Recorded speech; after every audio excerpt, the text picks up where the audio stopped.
Hello बच्चों, let's see this question. और ये आपका fill in the blanks type question है। इसमें लिखा है the temperature at which dash and dash states are coexist in thermal equilibrium is called boiling point.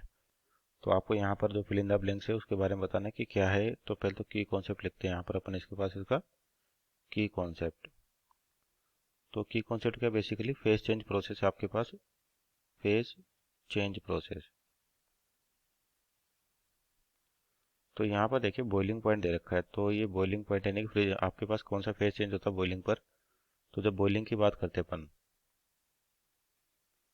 तो boiling का मतलब क्या होता है, जब आपके पास लिक्विड है, यानी कि मान लीजिए कोई भी आपके पास लिक्विड है और इसको हीट सप्लाई कर रहे हैं अपन। तो हीट की वजह से क्या होता है, जो लिक्विड है आपके पास वो बॉयल होना शुरू कर देता है, पार्टिकल्स एनर्जी लेके। इनके जो बॉन्ड होते हैं लिक्विड फॉर्म में वो टूटते हैं, तो गैस पार्टिकल्स एनर्जी लेके बाहर निकलना चाहते हैं यहाँ से।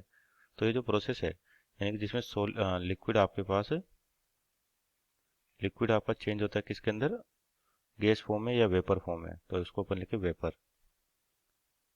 तो आपका जो लिक्विड है किस फॉर्म में चेंज हो रहा है, वेपर फॉर्म में चेंज हो रहा है। तो और उस टाइम पर क्या होता है कि जो एनर्जी होती है बेसिकली यहाँ पर, तो ये जो एनर्जी अपन सप्लाई करें एक्सटर्नल, ये क्या करती है, लिक्विड के जो पार्टिकल्स उनके बीच में जो बॉन्ड है उनको तोड़ने के काम आती है। उस टाइम पे जो हीट होती है सप्लाई, इसको अपन लेटेंट हीट कहते हैं, लेटेंट हीट।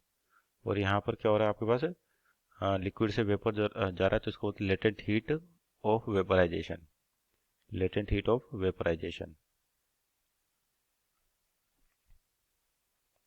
तो ये चीज़ कहलाती है बॉइलिंग। और आपका जो क्या होता है यहाँ पर, जैसे एनर्जी लेंगे तो पार्टिकल्स ऊपर जाना चाहेंगे, तो इनको वेपर्स कहते हैं। तो यहाँ पर एक वेपर प्रेशर क्रिएट होगा आपके पास, वेपर प्रेशर।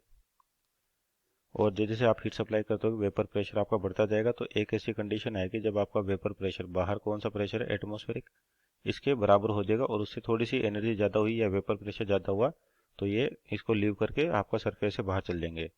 तो ये कंडीशन होती है आपके पास बॉइलिंग की। तो बॉइलिंग में कौन कौन सा आपके पास ये पूछा कि एग्जिस्ट करता है। पहला तो है liquid and vapour, liquid and vapour.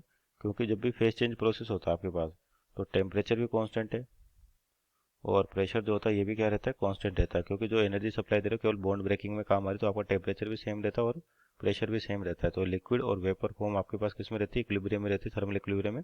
So this और final answer. Hope you understood well, best of luck.